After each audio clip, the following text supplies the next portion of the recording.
Il est temps que je me repose. Je suis terrassé par le sort. Ne me parlez pas d'autre chose que des ténèbres où l'on dort. Que veut-on que je recommence? Je ne demande désormais à la création immense qu'un peu de silence et de paix. Pourquoi m'appelez-vous encore? J'ai fait ma tâche et mon devoir. Qui travaillait avant l'aurore peut s'en aller avant le soir. À 20 ans, deuil et solitude, mes yeux, baissés vers le gazon, perdirent la douce habitude de voir ma mère à la maison. Elle nous quitta pour la tombe, et vous savez bien qu'aujourd'hui, je cherche, en cette nuit qui tombe, un autre ange qui s'est enfui. Vous savez que je désespère, que ma force en vain se défend, et que je souffre comme père, moi qui souffris tant comme enfant. Mon œuvre n'est pas terminée, dites-vous. Comme Adam banni, je regarde ma destinée, et je vois bien que j'ai fini. L'humble enfant que Dieu m'a ravi, rien qu'en m'aimant savait m'aider. C'était le bonheur de ma vie, de voir ses yeux me regarder. Si ce Dieu n'a pas voulu clore l'œuvre qu'il me fit commencer, s'il veut que je travaille encore, il n'avait qu'à me la laisser. Il n'avait qu'à me laisser vivre avec ma fille à mes côtés, dans cette extase où je m'enivre de mystérieuse clarté.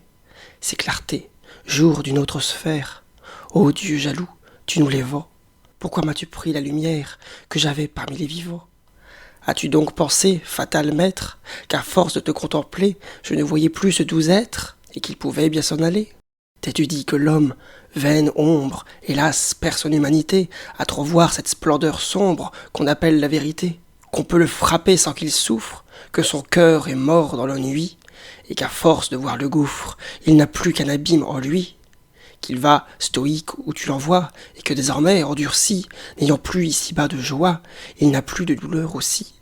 As-tu pensé qu'une âme tendre s'ouvre à toi pour se mieux fermer, et que ceux qui veulent comprendre finissent par ne plus aimer?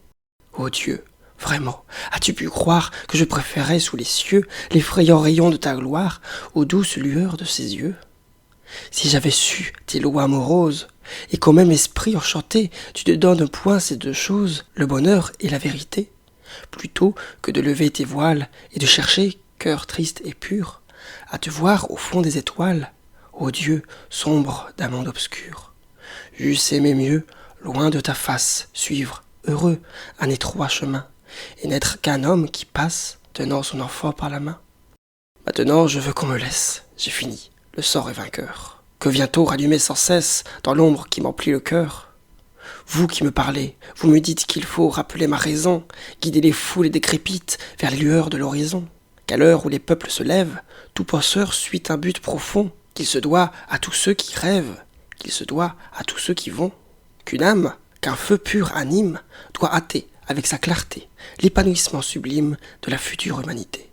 Qu'il faut prendre part, cœur fidèle, sans redouter les océans, aux fêtes des choses nouvelles, au combat des esprits géants. Vous voyez des pleurs sur ma joue, et vous m'abordez mécontent, comme par les bras on secoue un homme qui dort trop longtemps. Vous songez à ce que vous faites? Hélas, cet ange au front si beau, quand vous m'appelez à vos fêtes, peut-être à froid dans son tombeau, peut-être livide et pâli, dit-elle dans son lit étroit. Est-ce que mon père m'oublie? Il n'est pas là, que j'ai si froid. Quoi? Lorsqu'à peine je résiste aux choses dont je me souviens, quand je suis brisé, las et triste, quand je l'entends qui me dit viens? Quoi? Vous voulez que je souhaite, moi, plié par un coup soudain, la rumeur qui suit le poète, le bruit que fait le paladin? Vous voulez que j'aspire encore au triomphe doux et doré, que j'annonce aux dormeurs l'aurore, que je crie allez, espérez? Vous voulez que, dans la mêlée, je rentre ardent parmi les forts, les yeux à la voûte étoilée? Oh, l'herbe épaisse, où sont les morts?